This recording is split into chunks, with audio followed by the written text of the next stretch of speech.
Hello friends, तर कसे आहात तुम्ही सर्व? तर आज अगदी सिंपल अशी डाळ भोपळ्याची रेसिपी आपण बघणार आहोत आणि बनवायला एवढी सोपी आहे ना.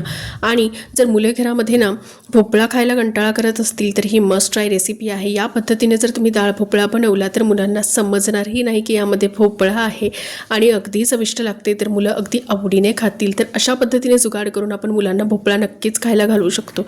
तर चला बघूया डाळ भोपळा कसा बनवायचा. आता इथे 1 कप तुरीची डाळ मी घेतली आहे. तुम्ही यामध्ये तुमच्या आवडीनुसार मसूर किंवा मुगाची डाळसुद्धा घालू शकता किंवा 2 ते 3 डाळी मिक्स करूनसुद्धा तुम्ही भोपळा करू शकता. तसा हरभऱ्याच्या डाळीमध्ये सुद्धा भोपळा खूप छान लागतो. तर आता डाळ जी आहे ती 2 ते 3 पाण्याने आपण स्वच्छ धुवून घेऊ, म्हणजे त्याच्यावर पावडर वगैरे लागलेलं असतं ते निघून जातं. आणि त्यानंतर यामध्ये भोपळा घालू. तर माझ्याकडे जो भोपळा होता त्यातला अर्धाच भोपळा मी वापरला आहे. भोपळ्याच्या वरची साल काढून घेतली आणि त्यानंतर त्याचे असे मोठे मोठे तुकडे करून घेतलेले आहे.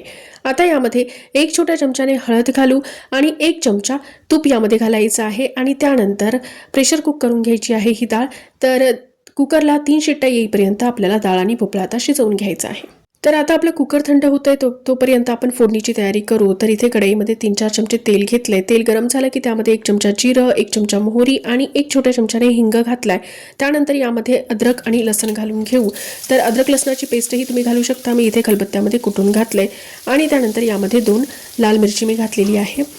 तर मिरची ही ऑप्शनल आहे, तुम्हाला घालायची नसेल तर तुम्ही कम्प्लिटली स्किप केली तरी चालेल. आता यामध्ये बारीक चिरलेला कांदा घालू आणि कांदा हा चांगला ब्राऊन होईपर्यंत आपल्याला परतून घ्यायचा आहे. तर कांदा आपला परतला. आता यामध्ये टोमॅटो घालून घेऊ आणि टोमॅटो हे लवकर गाळ होण्यासाठी यामध्ये लगेच आपण मीठ घालू. आता काही बेसिक मसाले घालू. तर इथे 1 चमचा धनी पावडर, अगदी थोडीशी हळद, कारण आपण आधी डाळ शिजताना सुद्धा हळद घातली आहे, आणि 1 चमचा तिखट मी घातलेलं आहे. तर तिखटाचं प्रमाण तुम्ही तुमच्या आवडीनुसार कमी किंवा जास्त करून घेऊ शकता. आता यामध्ये अगदी थोडंसं पाणी घालून आपल्याला चांगलं तेल सुटेपर्यंत हा मसाला आपल्याला परतून घ्यायचा आहे. तर बघा मसाला छान परतलाय. आता यामध्ये शिजलेला डाळ आणि भोपळा आपण घालून घेऊ. आता यामध्ये कुकर स्वच्छ धुवून मी थोडंसं पाणी घातलेलं आहे. जास्ती पाणी नाही घालायचंय, कारण डाळ भोपळा थोडासा घट्टच चांगला लागतो. आता याला एक उकळी काढून घेऊ.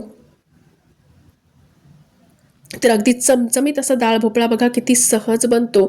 आणि अगदी पटकन जर काही बनवायचं असेल ना तर हा डाळ भोपळा तुम्ही नक्की ट्राय करू शकता. डाळ भोपळा तर झाला, याच्यावर मस्त कोथिंबीर घालून गार्निश करून घ्या. हा मस्त डाळ भोपळा आणि भात अगदी छान लागतो आणि अगदी पोटभरीचा होतो. आणि मला असं वाटतं की हा मेन्यू जो आहे तो रात्रीच्या वेळेला अगदी सुटेबल आहे, किंवा खूप घाई असेल आणि टाईम कमी असेल तर तेव्हाही तुम्ही ही रेसिपी नक्की ट्राय करू शकता. तर चमचमीत हा डाळ भोपळा एकदा नक्की बनवून बघा आणि आजची रेसिपी कशी वाटली हे मला नक्की कॉमेंट करून सांगा. माझ्या रेसिपीज जर तुम्हाला आवडत असतील तर माझ्या चॅनलला सबस्क्राईब करणे विसरू नका आणि व्हिडिओ हा तुमच्या फॅमिली आणि फ्रेंड्समध्ये नक्की शेअर करा. चला तर भेटूया नेक्स्ट व्हिडिओमध्ये नेक्स्ट रेसिपीसोबत.